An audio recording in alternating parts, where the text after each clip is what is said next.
desde lejos, para que nos dé dos testimonios. El primero, como él es miembro del Comité Central del Partido de la Liberación Dominicana, diputado por ese partido, que nos dé un testimonio de la reunión del Comité Central recién celebrada, y también que nos diga si marchan según los planes el programa de reforma del transporte en el país. Pero vámonos por los más recientes. Buenos días, Tobías Crespo. Buenos días, ¿cómo están ustedes? Gracias por invitarme de nuevo aquí a Diario de Cuatro y saludando los televidentes y siempre agradecido de ustedes. Bueno, la reunión del sábado pasado, que nosotros fuimos ahí de los 500 y pico, casi 560 participantes en esa reunión, más del 92% de la matrícula que estaba convocada del Comité Central, pues participó. Se dio en un ambiente de camaradería, de mucha confraternidad entre los compañeros y compañeras, una gran asistencia desde el punto de vista también de las expectativas de lo que se iba a decidir en ese día, desde el punto de vista de la vida, no solamente del PLD, sino del sistema de partidos políticos y de la democracia.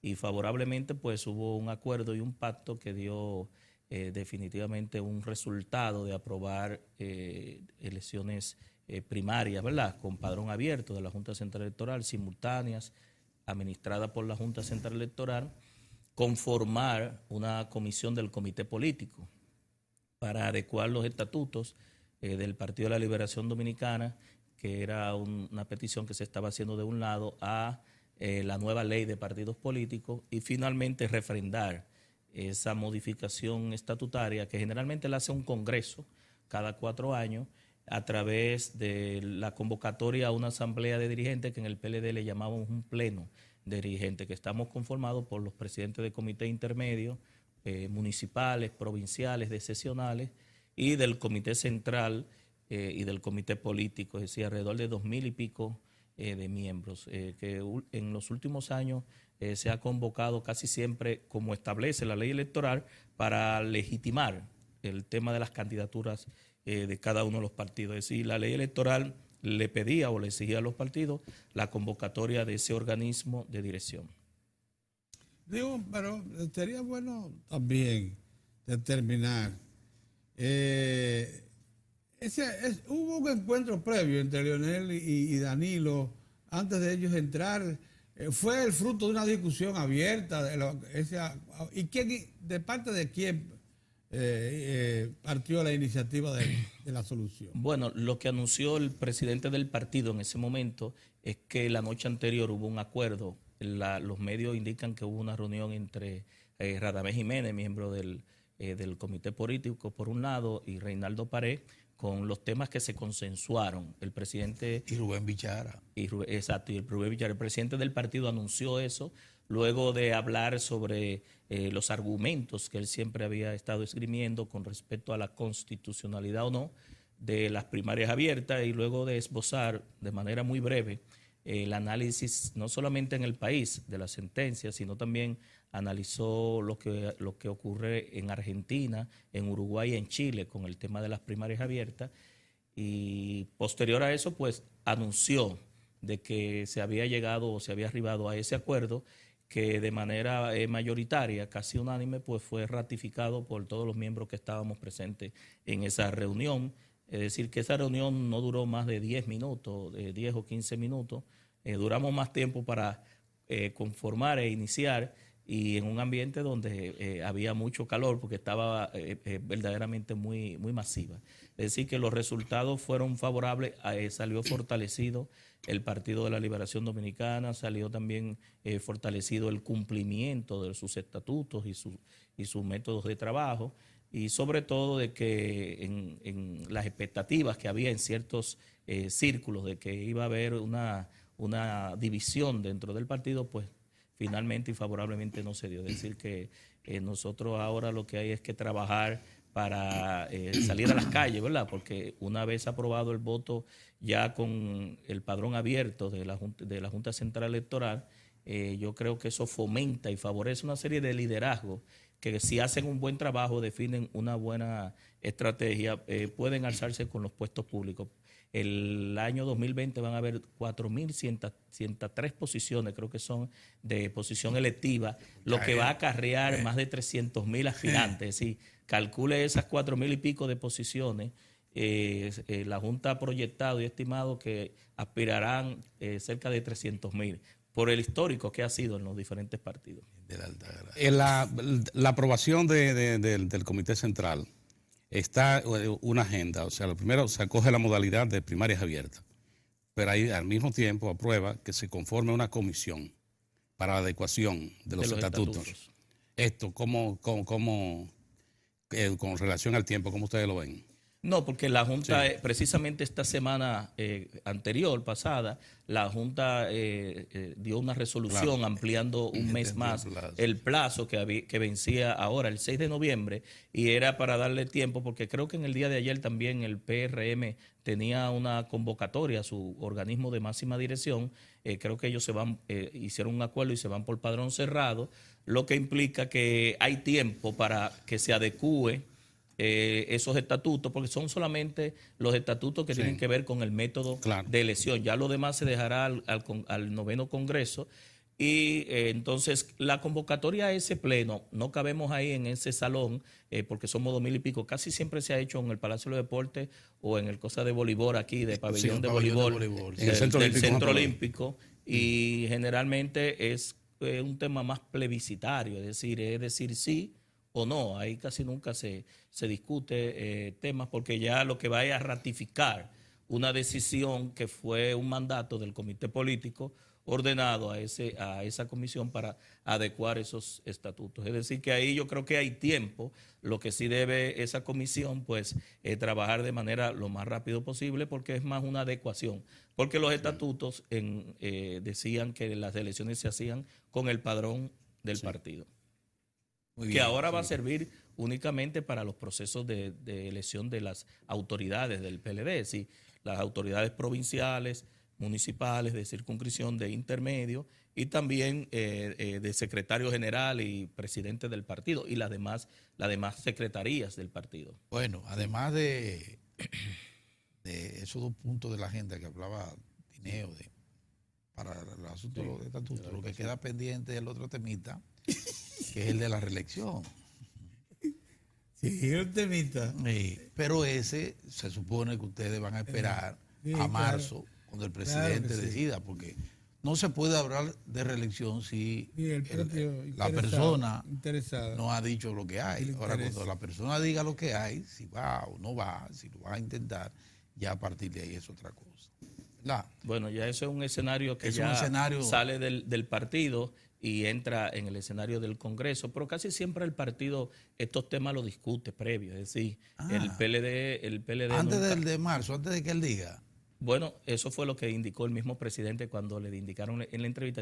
Dijo que el partido decidió que se dejara ese tema para marzo. Es decir, parece que en el comité político se habló de ese tema y se postergó para marzo. Estamos hablando en palabras del presidente de la República. Sí. Bueno, no hay más nada. Yo quiero ir al sitio al transporte. Pero yo quiero plantear una cosa de introducción a ese tema. Sí. ¿Usted cree que hay tiempo? Para mí eso es fundamental. Que estamos a tiempo, que vamos por la línea correcta para establecer una nueva política de transporte y darle solución a la problemática del transporte colectivo en el país. Es una pregunta amplia, pero que la vamos a ir detallando en el curso de la conversación. Mire, sí, hay tiempo. En primer lugar, con la promulgación de la ley 6317, se dio un paso de avance importante, porque usted sabe que aquí habían demasiadas cabezas. Ya aquí no hay excusa de que no hay ley. Ya tenemos una ley y lo que tenemos que hacer es darle cumplimiento a esa ley. Es decir, no había una ley de transporte terrestre. Esta ley establece que el transporte público de pasajeros es de orden público. Es de orden público. Es un servicio de interés público y un servicio público que el Estado debe garantizar. Y define toda una serie, incluso el capítulo más largo de esta ley, los temas más largos de los 360 articulados de esta ley, versa precisamente sobre el transporte terrestre y han avanzado en todas sus modalidades. En los reglamentos se ha ido avanzando. Bien, entonces, ya promulgada la ley, establecidas las autoridades del Intran, ¿verdad? Transformada la AMET en DGC, que ahora falta transformar a la ONSA, a la OPRE y al teleférico como empresas prestadoras de servicios, no oficinas.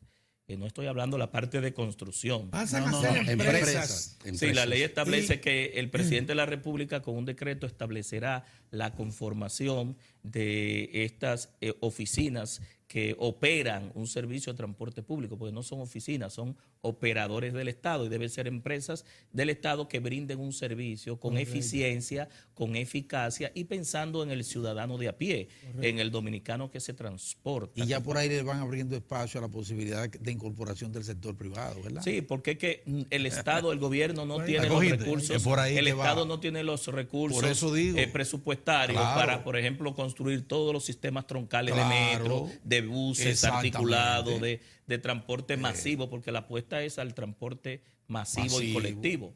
Y en ese sentido, pues la ley establece que puede haber participación pública privada, pero eso está en la ley. Esa transformación falta y ya los prestadores privados que anteriormente eran sindicatos, asociaciones, federaciones, confederaciones, que ahora pasan a ser gremios empresariales y convertidos en empresas. Ya la mayoría de ellos se fueron a UNAPI y se transformaron en empresas, porque la misma ley establece que si no son empresas, el Intran ni la municipalidad le puede dar una licencia para operar una ruta.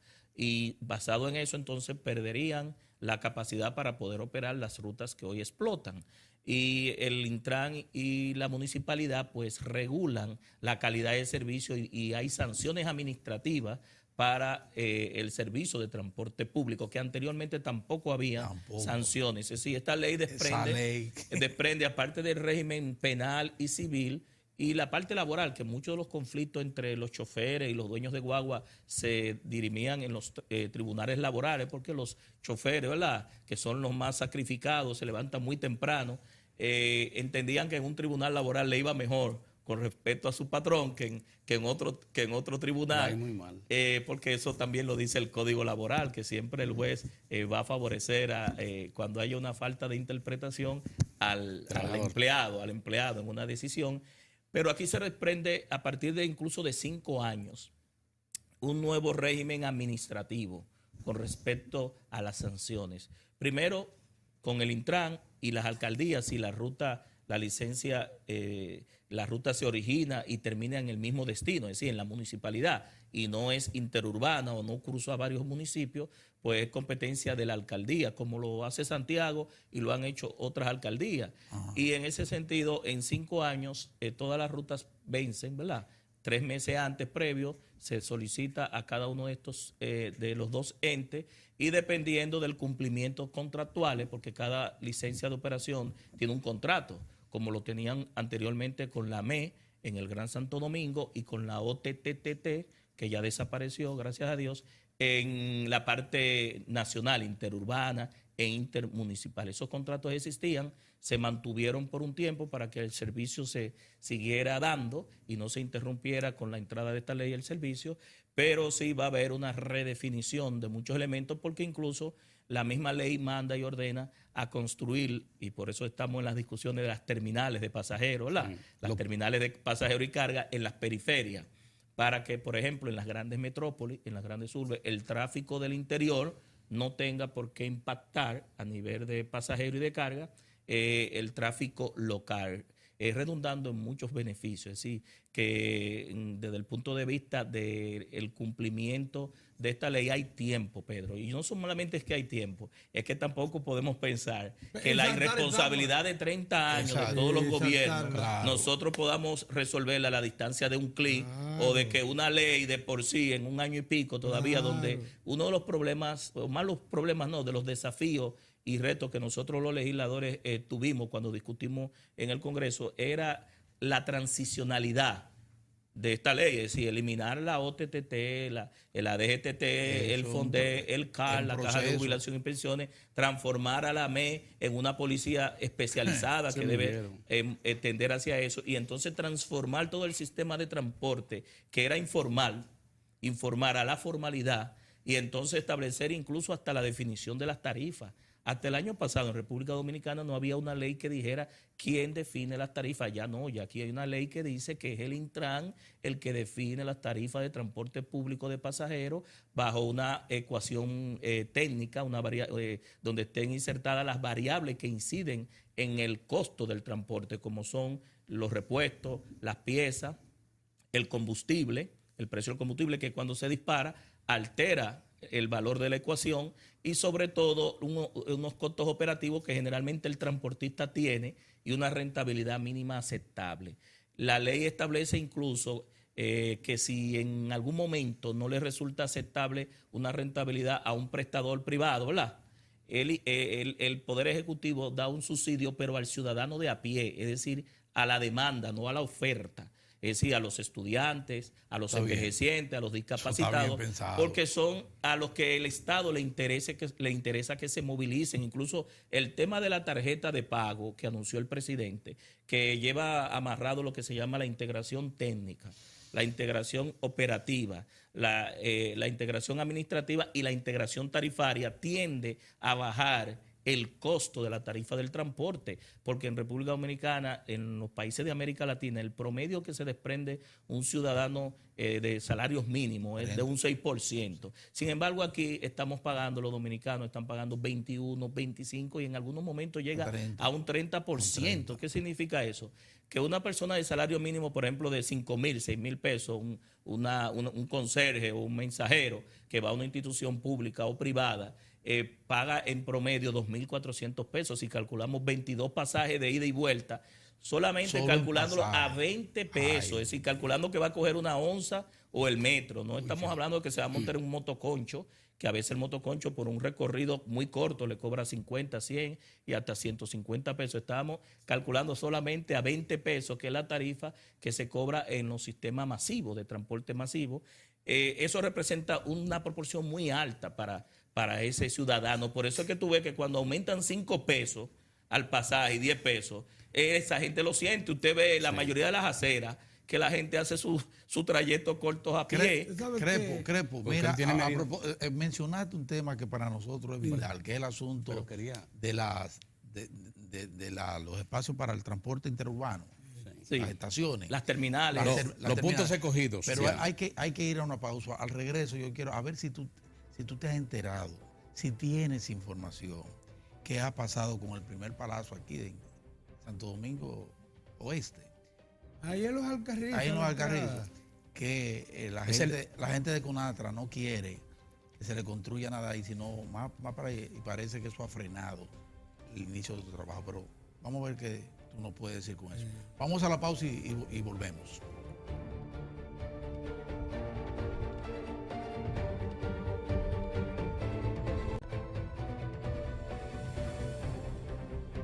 Bueno, la causa por la cual nosotros en Diario de 4 acudimos con frecuencia a Tobías Crepo, diputado del Partido de la Liberación Dominicana, miembro de su comité central, es porque él le ha dado seguimiento a todo lo que ha sido el proyecto de reforma y modernización del transporte público de carga y pasajeros en el país. Y realmente ha sido, yo digo que pieza clave para coordinar una serie de esfuerzos que han dado como fruto esta ley. Antes de hacer la parada, se planteó por iniciativa de Mozart el asunto referido a las famosas terminales, que es un asunto que evidentemente ha movido mucho la opinión pública. Pero con la exposición yo le quisiera agregar a ese tema que está pendiente unos segundos que consideramos también importantes. Se quiere que el sector privado se incorpore como empresa oferente de servicio del transporte de público y de carga y pasajeros. Pero el propio Crepo en la exposición advertía de cómo todavía un salario deprimido nacional que va, señores, de 3.500 hasta 17.000, que es el salario mínimo nacional. Una cosa increíble. Hay como 10 salarios. Sigue siendo una carga muy pesada para la sociedad y el Estado dominicano para afrontar lo que ya es el costo del transporte moderno. Lo que quiere decir, eso deja planteado es que el sector privado va a tener una limitante en esto. Y que el Estado tiene una responsabilidad, que es la de que el salario no sea afectado por el transporte y que sean iniciativas e inversión del Estado las que ayuden a absorber esos costos que tiene el trabajador y el empleado y toda la población que necesita de transporte masivo, que la absorba el Estado mientras mejora la situación. De manera que yo veo la participación del sector privado limitada a determinadas cosas. Aquí no se puede pensar en la privatización del metro, por ejemplo. Para nada, porque esa obra es del Estado, costosa y es un subsidio consciente del Estado. Aquí no se puede pensar en una onza que ceda totalmente su participación en el mercado, ya tiene que participar subsidiada por el Estado. O sea, hay cosas que están planteadas para el futuro inmediato que son interrogantes de mucho interés. Pero iniciemos con la respuesta que usted comenzó a dar a las terminales. Sí, antes de entrar a terminales, de todas formas, el transporte público de pasajeros en su mayor proporción es privado. Es decir, si tú sumas la cantidad de pasajeros que mueve el metro, que mueve la onza y que mueve el teleférico y lo compara con las demás modalidades de transporte, el transporte público de pasajeros siempre ha estado en manos privadas, son empresas privadas. Por eso es que la ley regula y lo lleva a poner como debe de ser, con una licencia de operación. Ahora, aunque esté en manos privadas, es responsabilidad del Estado garantizar un servicio básico. El transporte de pasajeros es un servicio básico para la población. La gente necesita desplazarse de sus centros de trabajo a sus casas, a sus centros de diversión, a los hospitales, a las escuelas y hacer cualquier trámite o diligencia. Y el Estado debe garantizar que ese transporte, aún sea provisto por terceros, no se interrumpa, tenga frecuencia, tenga itinerario, tenga vehículos en buen estado, tenga choferes capacitados y certificados. El pasajero llegue seguro del origen al destino y a una tarifa justa.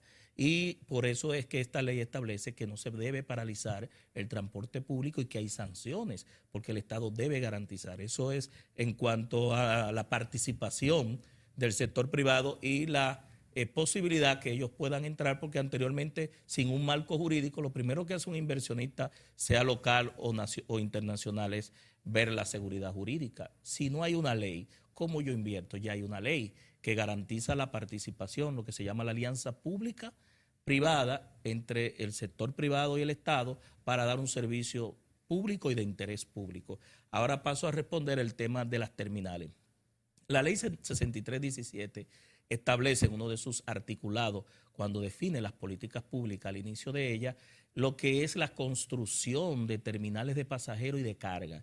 En el caso de terminales de pasajeros, en las periferias, para descongestionar lo que tiene que ver con las grandes metrópolis y con la parte urbana, sobre todo las grandes ciudades como el Distrito Nacional, el Gran Santo Domingo, Santiago, San Cristóbal, La Romana, La Vega, que es donde más flujo vehicular existe, y establece que esas terminales incluso puede ser en alianza público-privada también, porque una parte del sector privado pone ahí servicios, pone boletería y hay una serie de agregados y de servicios con eso que se agregan a estas terminales como una forma de que el tráfico nacional no entre a la parte local.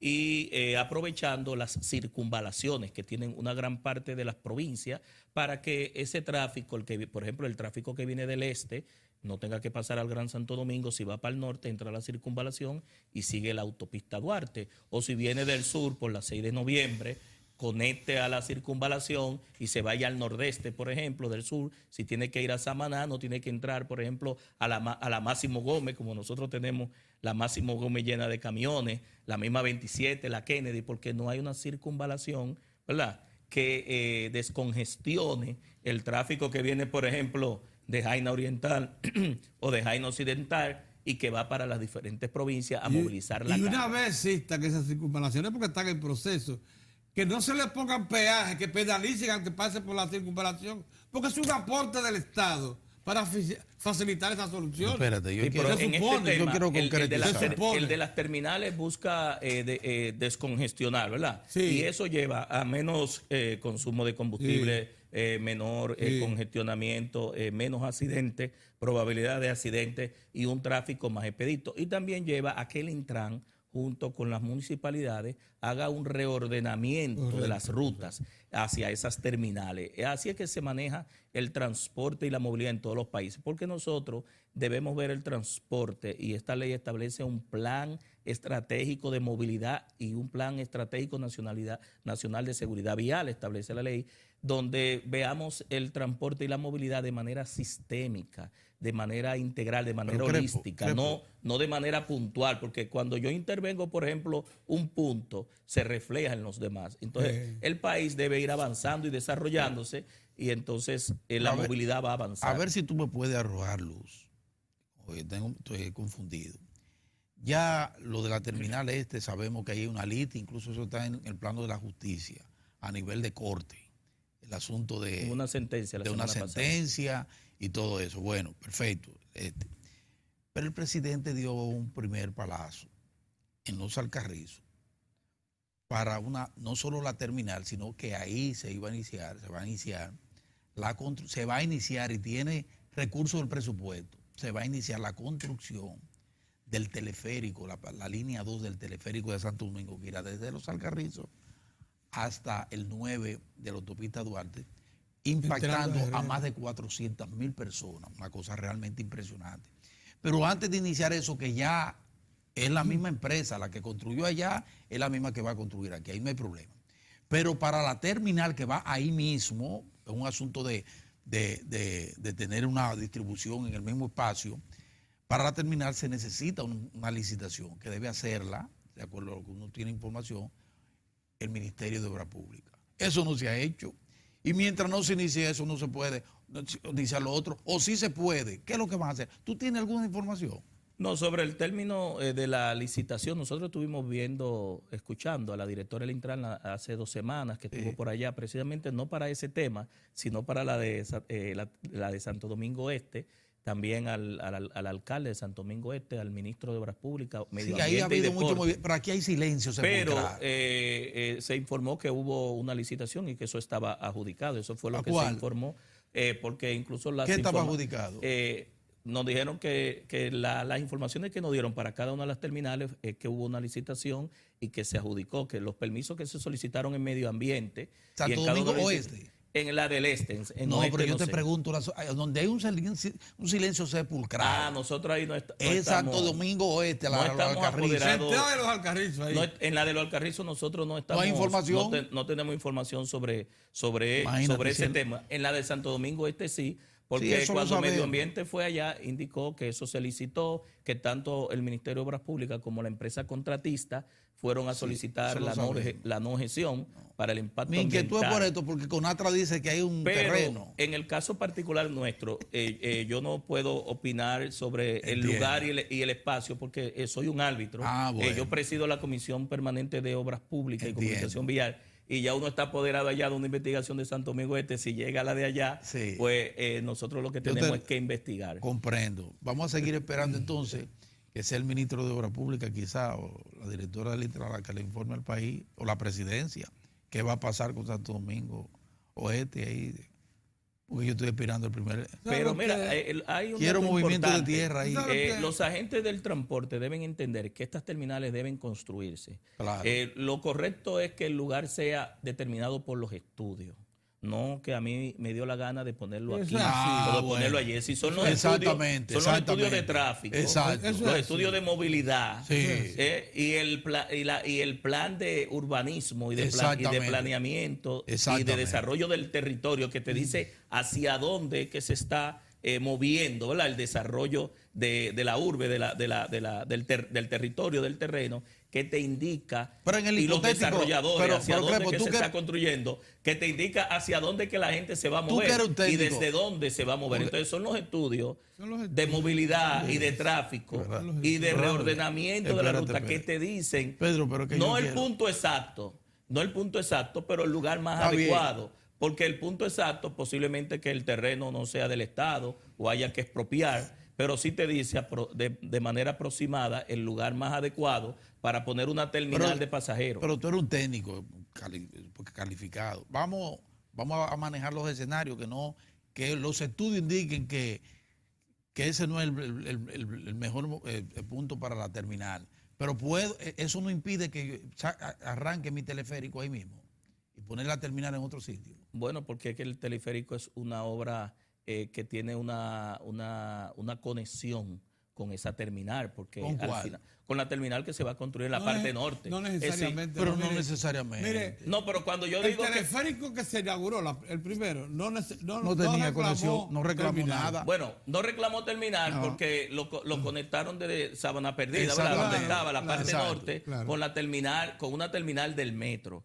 Ahora, la parte oeste del Gran Santo Domingo tiene una población de son más de 500,000 que hay en esa zona, que ahora se va a ampliar cuando se ponga esta terminal y se termine, por ejemplo, el teleférico, y hay planeado de que el metro llegue allá, porque los estudios originales del metro llegaban al fondo de allá de los Alcarrizos. Hay factibilidad y diseño del metro. Pero mientras tanto está en el Pero hay que ver el tiempo y los recursos. Pero en el presupuesto ya de 2019 están los chelitos para el teleférico. Eso está en el presupuesto. Mire, yo quisiera aquí, por favor, porque él dijo que se iba.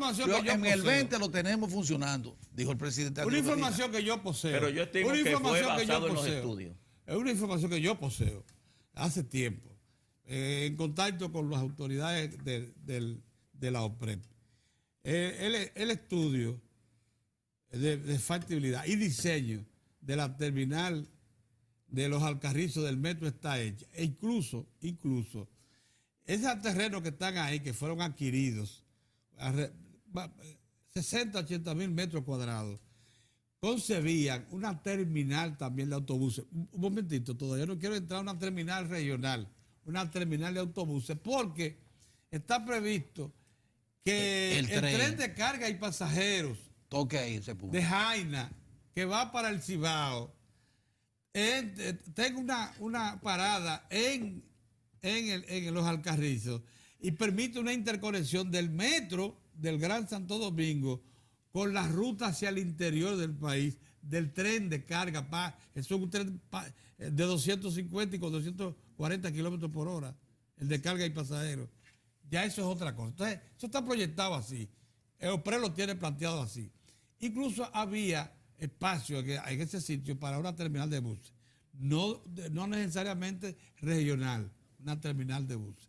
Es probable que de lo que se esté hablando sea una terminal de buses afuera, afuera. En la circunvalación. Mire, pero el teleférico es una idea que surgió luego, que parece no interrumpir para nada, porque el teleférico lo que pretende es poner pasajeros de sitio inaccesible al metro. Yo quiero eso rápido. Pero lo que le digo, nosotros recibimos hace un mes al Ministerio de Obras Públicas y nos explicó los planes, no solamente de estas dos terminales, la de Santo Domingo Este, que sino es también al sur, sino son siete terminales que tienen planificadas en puntos ya ubicados. Es decir que, por eso le decía ahorita que tiene que ver mucho con el plan de desarrollo de la movilidad y del transporte que tiene el Ejecutivo a 20 años, porque no estamos hablando de manera puntual. Es decir, a veces nosotros vemos, no, que la terminal del Este, no, que la terminal de Boca Chica, que ya está, la de Boca Chica ya está casi terminada. La de Boca Chica está muy avanzada. Bueno. Y la de Santo Domingo Este, sino que también vamos a irnos hacia el nordeste, hacia el sur y en Santiago, porque Santiago ya es una gran urbe que también requiere que una gran parte de su tráfico sea derivado hacia las afueras para no impactar el centro de Santiago. Es decir, que nosotros vamos a ver este tipo de intervenciones de infraestructura y tenemos que irnos acostumbrando, porque la misma ley lo estableció con un plan a 20 o 30 años. Mira, esta ley 6317 está conectado con la Estrategia Nacional de Desarrollo. Yo vine trabajando esa ley cuando era director de tránsito y veníamos empalmados con todos los ejes de ejecución y las proyecciones de lo que sería la República Dominicana al 2030. Es decir, que no lo podemos ver desde el punto de vista de la intervención puntual, sino de un plan general del país que va a ser transformado. Es verdad que hay personas que se oponen a los cambios, que hay resistencia al cambio, pero en definitiva, hacia ahí es que debemos ir. Y también hay los individualismos, los protagonismos también en exceso. A los enfrentamientos entre funcionarios, de intereses, conflictos de intereses. Gente que quiere realizar su Crepo, muchas plan gracias. por encima de los demás. Yo siento tú me emplear a fondo para conocer bien en detalle lo de que ese silencio ahí en Santo Tengo Domingo. que esperar porque soy juez. Sí. No puedo ser parte. Muchas gracias. Gracias, todavía hermano, por muchas estar gracias. con nosotros, de Sí, mucha ayuda. De mucha Gracias a ayuda. ustedes. Muy bien. Y a usted, supongo que para ustedes también, amigos televidentes. Nosotros Así que volvemos mañana, ¿verdad? Nosotros regresamos mañana. Dios mediante. El problema estuvo